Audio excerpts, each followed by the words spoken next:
मंडळी नमस्कार. पुन्हा एकदा गंभीर विषय घेऊन आलोय. मला कल्पना आहे हे आकडे बघितल्यावर आपल्या डोळ्यासमोर अक्षरशः काजवे चमकणार आहे, डोकं गरगरायला लागणार आहे, बुद्धी काम करणार नाहीये. पण या आकड्यांना समजून घेणं आवश्यक आहे. आपण सातत्यानं विजय माल्या, नीरव मोदी, मेहुल चोक्सी यांचा उल्लेख करत असतो. हजारो कोटी रुपयांना बँकेला गंडा घालून ही मंडळी भारत सोडून निघून गेली असाही आपला सतत दावा असतो. अर्थात मल्ल्या काय किंवा मोदी काय किंवा चोक्सी काय, आम्ही कर्ज बुडवलेलं नाही, आम्ही फेडायला तयार आहोत अशा आशयाच्या बातम्या बाहेरून देत असतात. पण यांना कर्ज बुडवे म्हणून आपण संबोधत असतो. या देशातली व्यवस्था त्यांना कर्ज बुडवा म्हणते. अर्थात कर्ज दिलं कोण, ते कोणाच्या काळात उघड झालं, बुडवलं कोण, याबाबतची चर्चाही आपण करत राहतो. पण मल्ल्या, मोदी, चोक्सी लाजतील अशा स्वरूपाचा व्यवहार सहकारी साखर कारखाने आणि सहकारी शिखर बँक, महाराष्ट्र राज्य सहकारी बँक यांच्यामध्ये घडलेला आहे आणि तोच बाब तुम्हाला मला उघड करून दाखवायची आहे. सामान्य माणसाला अक्षरशः नागवून, अडवून, जिरवून संपवण्याची ही प्रक्रिया मी क्रमशः मांडत राहणार आहे आणि तोपर्यंत मांडत राहणार आहे जोपर्यंत या देशातला सामान्य शेतकरी पेटून उठत नाही, त्याला माझा पैसा गेलाय याची जाणीव होत नाही, तोपर्यंत मी हा विषय मांडत राहणार आहे. एक एक सुरस कथा आहेत मंडळी, एक एक सुरस कथा आहेत. आपल्या सगळ्याला माहित असलेली एक गोष्ट अशी आहे की राज्यातल्या एकूण सहकारी साखर कारखान्यांच्या पैकी 49 सहकारी साखर कारखान्यांची विक्री झालेली आहे. म्हणजे ते कारखाने खासगी तत्वावर चालवायला दिली गेलेली आहेत. सहकार फेल झाला म्हणून. ती कोण घेतलीत, काय घेतलीत याविषयीची वेगळी चर्चा आपण करूया. कोण घेतं हे कारखाने चालवायला? इंडस्ट्रियलिस्ट घेतो की राजकारणी घेतो की इंडस्ट्रियलिस्टच्या आडून राजकारणी घेत असतो, याची चर्चा आपल्याला करावी लागणार आहे. तो भाग वेगळा. पण आता जे मी तुम्हाला आकडे सांगणार आहे ते आकडे बघून शेतकऱ्यांना किती लुटल्या गेलंय हे तुमच्या लक्षात येईल. यात मल्ल्या, चोक्सी आणि मोदी सुद्धा लाजतील अशा स्वरूपाचा हा सगळा व्यवहार आहे. मंडळी, या 49 साखर कारखान्यांची मिळून सर्वसाधारण 10,000 एकर जमीन आहे. 10,000 एकर जी सामान्य शेतकऱ्यांच्याकडून या कारखान्यांनी विकत घेतलेली आहे. 10,000 एकर. आता या 10,000 एकराचे किती पैसे होतात याचा अंदाज तुम्ही लावा. सहकारचा कारखाना उभा करायचा म्हणून विकत घेतलेली जमीन कवडीमोल भावाने खाजगी साखर कारखान्याला विकल्यावर या महाराष्ट्रातल्या 10,000 एकर जमिनीवर ताबा झालाय तो खाजगी मालकांचा. याचं मूल्य याच्यामध्ये मी गृहीत धरत नाही.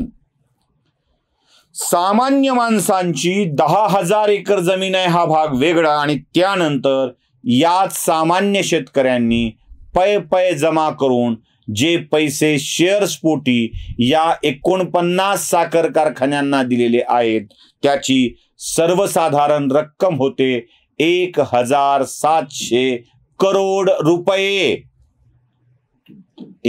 पुन्हा सांगतोय 1,700 करोड रुपये. सामान्य माणसांच्या भागातून, सहभागातून, शेअर्समधून ही जमा झालेली रक्कम या 49 कारखान्यांची आहे. आता ही सगळी रक्कम खाजगी लोकांची मालमत्ता झालेली आहे.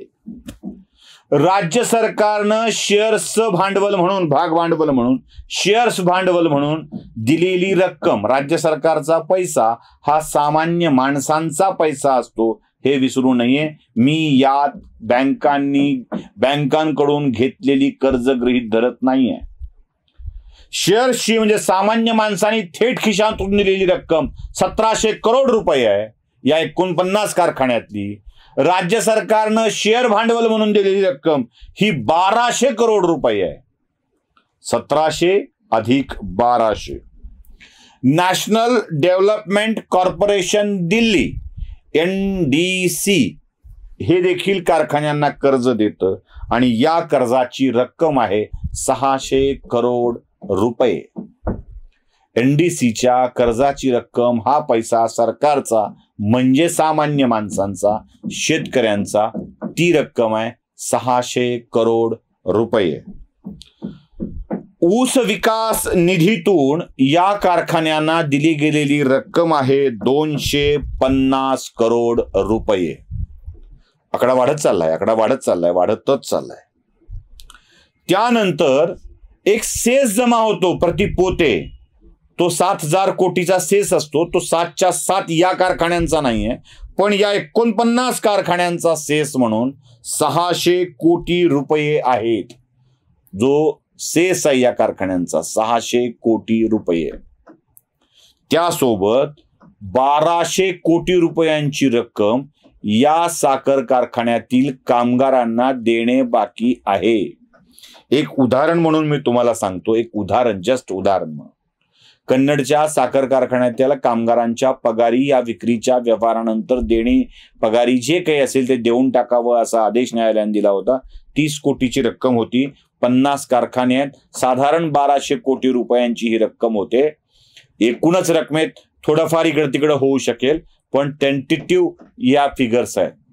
आता आपण पुन्हा एकदा या रकमेवरती शेतकऱ्यांनी नजर टाकावी आणि आपण बेरीज करूया, म्हणजे तुमच्या लक्षात येईल. चला बघा पुन्हा एकदा तेच आकडे. एकूण विक्री झालेले कारखाने 49, 10,000 एकर जमीन, 1700 कोटी रुपये शेअर्सचे पैसे आहेत, 1200 करोड रुपये राज्य सरकारचं शेअर्स भांडवल आहे, 600 कोटी रुपये नॅशनल डेव्हलपमेंट कॉर्पोरेशन दिल्लीचे आहेत, 250 कोटी रुपये ऊस विकास निधी आहे, 7,000 कोटी पैकी 600 कोटीचा सेस या 49 कारखान्यांचा आहे, 1200 कोटी रुपये कामगारांची देणे बाकी आहे.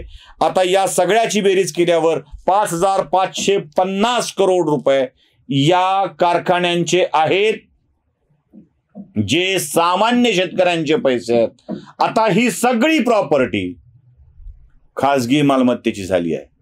आता ही सगळी जबाबदारी मी माझ्यावर सोपवून घेतोय असं म्हणून या सगळ्या पैशांना आपल्याकडे ट्रान्सफर केलं गेलंय.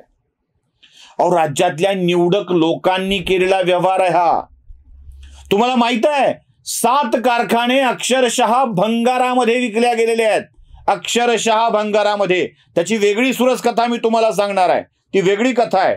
कोण घेतलेत, कसे घेतलेत, कोणाच्या नावावर घेतलेत, पण त्या कारखान्याची यादी जात जात तुम्हाला मी सांगून जातो. अगदी भंगाराच्या भावामध्ये बुलढाणा जिल्ह्यातील शिवशक्ती आदिवासी सहकारी साखर कारखाना 2500 क्षमतेचा आहे.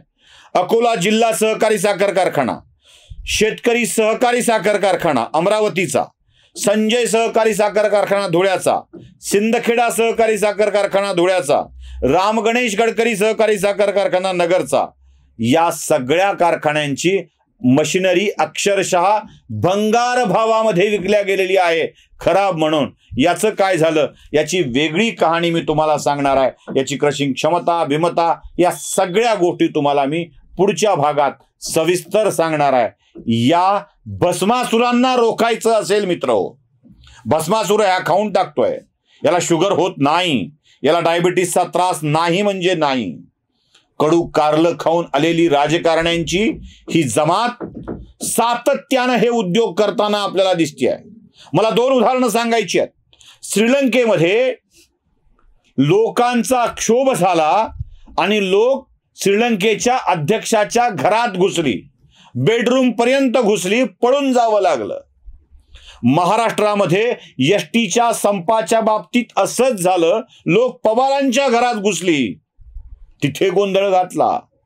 साखर कारखान्यामधल्या लाखो शेतकऱ्यांच्या आयुष्याला उद्ध्वस्त करणाऱ्या राजकारण्यांच्या घरात जोपर्यंत शेतकरी घुसून एक पैशाचा हिशोब मागणार नाही ना, तोपर्यंत ही माणसं असंच लुटत राहतील. मी फक्त 49 कारखान्यांच्या काही रकमांचा उल्लेख केला आहे. जमिनीचे पैसे यात धरले नाहीत तर 5,500 करोड रुपयांचा घोटाळा होतोय. जमिनीचे पैसे सगळ्याच गृहीत धरले नाहीत तर 1,00,000 करोडचा हा घोटाळा होतोय. आणि गृहीत धरले तर काय होईल याचा विचार न केलेला बरा मंडळी. बघा, शांत बसा, थंड रहा, पायाखाली आग आमुच्या, आमचे डोके थंड कसे, मराठी माणूस असूनही आम्ही इतके शंड कसे, हा प्रश्न माझ्या मनाला सुद्धा पडतो आहे. बघा, ऐका, नीट बघा आणि शांत रहा, कारण आपण काहीच करू शकत नाही. नमस्कार.